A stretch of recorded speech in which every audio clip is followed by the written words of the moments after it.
अस्सलाम वालेकुम, मैं हूं नवीद सिद्दीकी और एक मरतबा फिर आज इस्लामाबाद के हवाले से, इस्लामाबाद के मसाइल के हवाले से, इस्लामाबाद के CDA की नाअहली, MCI की नालायकी और CDA के अफसरान की जो ज़बू हाली है, खस्ता हाली है, उस हवाले से बात करेंगे।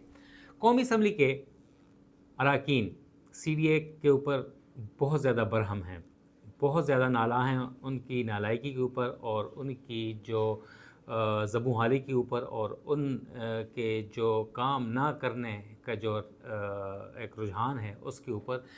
वैसे तो तमाम शहरी, एक वक्त था इस्लामाबाद का CDA था वो एक मिसाली इदारा था। बलूचिस्तान के बजट से ज़्यादा CDA का बजट हुआ करता था और इस्लामाबाद लश पश होता था, ग्रीन था, दरख्त नहीं कटते थे, इन्वायरमेंट ठीक था, सीवरेज ठीक थी, वाटर सप्लाई भी मिसाली थी, हर चीज़ बेहतरीन थी और डिज़ास्टर मैनेजमेंट में भी आगे आगे था। मगर जूँ जूँ वक्त गुजरता गया और चंद सालों में CDA की जो एक तबाही है, जो उनके काम ना करने की रविश है, उसने इस्लामाबाद को तबाह व बर्बाद कर दिया। न सिर्फ उसका जो नेचुरल हैबिटेट है, इन्वायरमेंट है, वो ख़राब हुआ, सीवरेज का निज़ाम, वाटर सप्लाई, पैसे होने के बावजूद काम ना होना, उस हवाले से तो शहरी काफ़ी परेशान थे और शायद रहें भी कुछ, मतलब बड़ी तादाद में यहाँ पर इन्फ्लक्स भी हुआ लोगों का, मगर शहर जो है वो तबाही की तरफ जा रहा है। शहरी परेशान तो थे ही, मगर अब अरकान असम्बली ने भी CDA से सवाल करना शुरू कर दिए हैं।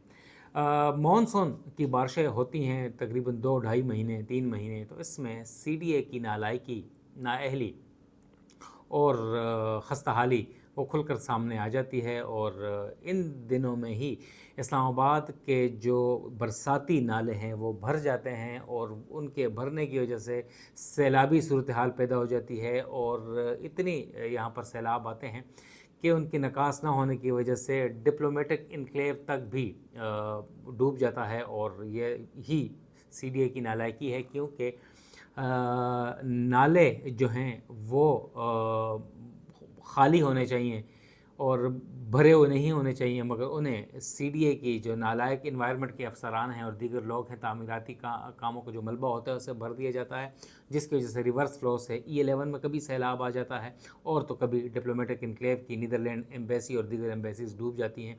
और खुशखबरी यह है कि आज 10-12 रोज़ बाद CDA ने बिलाखिर डिप्लोमेटिक इनक्लेव में नीदरलैंड एम्बेसी का मसला हल कर दिया है और कलवर्ट जो था वो खोल दिया है और वही नाले में मलबा डालने की वजह से, कचरा डालने की वजह से वो भर गया था। सनाउल्लाह मस्तिखेल और दीगर ऐसे अरकान हैं, उन्होंने CDA से काफ़ी सवालात किए हैं तहरीरी तौर पर और CDA को एक मरासला अरसाल किया है और मेरे पास वो मरासला मौजूद भी है यहाँ पर। और उसमें लिखा हुआ है कि कौन कौन से मसाइल हैं, उसके ऊपर CDA से जवाब मांगा गया है। सबसे पहले जो सनाउल्लाह मस्तिखेल हैं पाकिस्तान तहरीक इंसाफ के, बहुत दबंग किस्म के MNA हैं और बहुत बोल्ड हैं, बहुत अच्छे अच्छे सवालात करते हैं और बड़े अच्छे इश्यूज़ उजागर करते हैं। उन्होंने एक बहुत अहम इशू यहाँ पर उजागर किया है और एक मरासला CDA को, इंटीरियर मिनिस्ट्री को इरसाल किया है और CDA से वो मुझे मिला है। और उसमें बिलखुसूस सबसे बड़ा जो इशू है, जो मैं गुज़िश्ता कई साल से उठा रहा हूँ, इस्लामाबाद के जो बरसाती नाले हैं उनकी तज़ीन व आराइश के हवाले से। इस्लामाबाद में तकरीबन मतलब सैकड़ों के हवाले से तादाद में बरसाती नाले हैं जो कि मरगला हिल्स से आते हैं और बारिशों का पानी उसमें से हो के गुज़रता है। और उन बरसाती नालों की तज़ीन व आराइश के ऊपर एक वक्त में करोड़ों हार रुपए खर्च किए गए। उसमें अब मैं एग्जैक्टली नहीं बता सकता, अरबों नहीं तो करोड़ों तो लाजमी होंगे, बल्कि अरबों में ही होंगे, क्योंकि एक एक नाले के ऊपर 25-25 करोड़ रुपए उसकी ब्यूटिफिकेशन के लिए, रेनोवेशन के लिए और इसकी वाइडनिंग के ऊपर ख़र्च हुए हैं। उनकी कुशादगी और उनकी तज़ीन व आराइश जिसे कहते हैं वो ख़र्च किए गए, मगर दरअसल ख़र्च नहीं हुए और इसी तरह ज़बानी जमा खर्च करके या तो पैसे खा लिए गए किक बैक्स ले ली गई, मगर काम नहीं हुआ। अगर हुआ भी तो इतना क्वालिटी के मुताबिक वो काम नहीं हुआ, जिसकी वजह से इस्लामाबाद की सूरत हाल जो है वो मखदूश हो गई है। और एक वक्त 3 साल पहले ऐसे आया कि एक नाला खुदादाद हाइट्स के ऊपर F11 में वहाँ पर काम किया गया, नाले की वाइडनिंग के ऊपर, रेनोवेशन के ऊपर, तज़ीन व आराइश के ऊपर, मगर वो नाला जो है वो पत्थर, जिसे मैं सोने के पत्थर कहता था, वो वहाँ पर रखे तो गए मगर पक्के नहीं किए गए, और वो पत्थर पहली ही बारिश से बह गए और बह कर निकासी का जो पाइप हैं उसमें वो ब्लॉक हो गए, जिसकी वजह से वो रिवर्स फ्लो से E11 में बदतरीन सैलाब आया था। इसी तरह डिप्लोमेटिकल इनक्लेव में, इसी तरह F8 में, इसी तरह मुख्तलिफ़ जगहों के ऊपर। सनाउल्लाह मस्ती खैल ने उनसे पूछा था एक तहरीरी सवाल में कि जवाब दिया जाए तहरीरी तौर के ऊपर CDA इंटीरियर मिनिस्ट्री के इस्लामाबाद के कितने नाले जो हैं वो वाइडनिंग हुए, कितनी में मतलब यानी कुशादगी हुई, कितनी की रेनोवेशन, ब्यूटिफिकेशन और ख़ूबसूरती हुई, और तज़ीन व आराइश का कितना काम हुआ, कितने पैसे उस पर लगे, और कौन कौन से अफसरान उसमें इन्वॉल्व थे, कौन कौन से सुपरवाइज़र थे, और कौन कौन से जो इंतज़ामिया के दीगर जो थे लोग उसमें उन्होंने हिस्सा लिया। मगर अफसोस की बात है, ज़राए का ये कहना है कि CDA की जानिब से कोई जवाब खातिर खा तसल्ली बख्श नहीं दिया गया। ये तो कौमी असम्बली में जब बहस के दौरान ये सवालात, वक्फ़ा सवालात के दौरान पेश किए जाएंगे तो उस पर पता चलेगा कि क्या सूरत हाल है, मगर गोल मोल जवाब दे दिया गया। और ज़राए के मुताबिक ये जवाब दिया गया है कि इस साल कुशादगी नहीं हुई, इस साल ब्यूटिफिकेशन नहीं हुई, इस साल किसी नाले के ऊपर ख़र्चा नहीं किया। रोड एंड मार्केट एक ऐसा डायरेक्टरेट है कि वहाँ पर ये अखराजात करते हैं नालों के ऊपर, और यहाँ के मनपसंद ठेकेदारों को ये ठेके दिए गए थे, जिसकी वजह से वो करोड़ोंपति अरबपति हो गए, प्लाज़ों और बड़ी बड़ी प्रॉपर्टीज़ के मालिक हो गए, मगर CDA गरीब हो गया। CDA के लोग जो हैं वो कसमपोशी की सूरत हाल में गुजार रहे हैं, क्योंकि जब बारिश होती है तो नाले उबल पड़ते हैं और सैलाब से दो चार हो जाते हैं।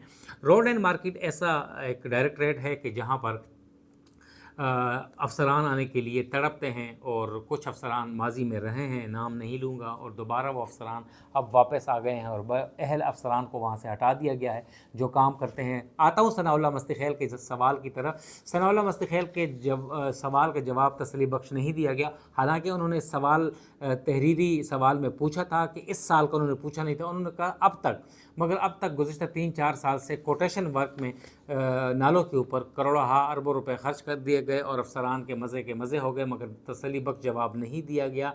और अब ये तो कौमी असम्बली में फिर सनाउल्लाह मस्ती खैल पूछेंगे कि सवाल पता नहीं कौन सा, और जवाब चना और क्या चीज़ें हैं, ये वाला मामलात हैं, और इसके ऊपर अब काफ़ी ले-दे हो रही है। अब दोबारा वो अफसरान रोड एंड मार्केट में आ गए हैं। अब अल्लाह करे कि मज़ीद बेहतरी आए, मगर लगता नहीं है। दूसरी तरफ अरकान असम्बली ने ये भी तनकीद की है कि इस्लामाबाद में पानी की सूरत हाल बहुत मखदूश है, और पानी जो खानपुर डैम से और दीगर जो तरबेला डैम से इस्लामाबाद आना चाहिए था नहीं आया गया, जिसकी वजह से इस्लामाबाद के जी सेक्टर्स में शदीद पानी का बहरान है। इसके अलावा वन विंडो ऑपरेशन के ऊपर भी शदीद तनकीद की गई, और कि शहरियों को शदीद मुश्किलात का सामना करना पड़ता है। जदीद तरीन वन विंडो ऑपरेशन किया गया, वहीं पे बिल्डिंग कंट्रोल सेक्शन है, वहीं पे स्टेट 1 स्टेट 2 है, वहीं पर तमाम दीगर डिपार्टमेंट्स हैं, मगर काम नदारद। वहीं पर रिकॉर्ड बेसमेंट में रखा गया है, पानी वहाँ पर भर आता है और रिकॉर्ड को शदीद नुकसान पहुँचता है। अरकान असम्बली ने पूछा है कि उनकी आसानी के लिए क्या किया जा रहा है वन विंडो ऑपरेशन में, क्योंकि वहाँ पर भी आपको पता है कि बिल्डिंग कंट्रोल सेक्शन हो या दीगर सेक्शन हो, वहाँ पर रिश्वत सदानी है, वहाँ पर किक बैक से रिश्वत दी जाती है और लोगों से पैसे वसूल किए जाते हैं, मगर ज़रूरी नहीं है कि हर अफसर या हर इदारा उससे वसूल करता है। कुछ शिकायत ऐसी हैं, मैं सबको मुर्द इल्ज़ाम नहीं ठहराऊँगा। इसके अलावा एक आई सेक्टर्स हैं हमारे, I14, I15, I16, जो कि हाजी कैंप के पास लगते हैं और मोटरवे से वो मुत्तसिल हैं। वहाँ पर सहूलियात का फुकदान है, रोड्स टूटे हुए हैं, वहाँ पर सीवरेज ना होने के बराबर है। सीवरेज के काम किए गए हैं मगर नदारत। اور اس کی وجہ سے شہریوں کو مشکلات کا سامنا کرنا پڑ رہا ہے۔ اراکین قومی اسمبلی نے پوچھا ہے کہ وہ کام کریں۔ اس کے علاوہ دیگر مختلف جو اسلام آباد میں پیڈسٹرین برج بھی نہ ہونے کے برابر ہیں، جس سے ایکسیڈنٹ زیادہ ہوتا ہے۔ تو یہ صورتحال ہے اسلام آباد میں، سہولیات کا فقدان ہے، جو فیسلٹیز ہیں، سیوک ایمینٹیز ہیں، وہ نہ ہونے کے برابر ہیں۔ اس کے اوپر اراکین اسمبلی نوحہ کنہ ہیں اور سخت تنقید کا نشانہ بنا رہے ہیں، اور ان سے جوابات مانگے گئے ہیں، اور امید یہی ہے کہ آئندہ کچھ روز میں قومی اسمبلی میں پیش کیے جائیں گے اور اس کے اوپر بحث کی جائے گی۔ نوید صدیقی کو اجازت دیں، والسلام۔